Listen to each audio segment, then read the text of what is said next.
Adlaw nga Miyerkules karon mga kaigsuunan, petsa 3 sa bulan sa Pebrero tuig 2021. Ang pagbasa kinutlo gikan sa Ebanghelyo sumala ni San Marcos kapitulo 6 bersikulo 1 ngadto sa 6. Si Jesus mibiya ni adtong dapita ug mipauli sa iyang lungsod ug mikuyog kaniya ang iyang mga tinun-an. Ni anang adlawng igpapahulay, miadto siya sa sinaguga ug nagtudlo sa mga tao. Daghan ang mga tao dito sa ilang pagkadungog kaniya na hibulong silang tanan. Busa nangutana sila. Diin maniya hikat uni kining tanan. Unsa mang matanga sa kaalam kining nabatunan niya. O giunsa maniya paghimog mga milagro. Dili ba siya mauman ang panday nga anak ni Maria og igsuo nila ni Santiago, ni Jose, ni Judas ug ni Simon? Dili ba ang iyang mga igsuong babay ani aman dinhi magpuyo?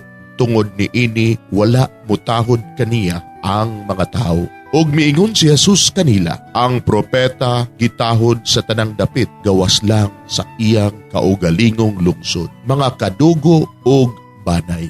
Wala siya makahimog milagro didto gawas sa paghikap ni adtong pipila ka masakiton og sa pag-ayo kanila. Natingala siya sa pagkawala nilay pagtuo. Mga igsuon, ang Ebanghelyo sa Ginoo, daygon ikaw o Kristo.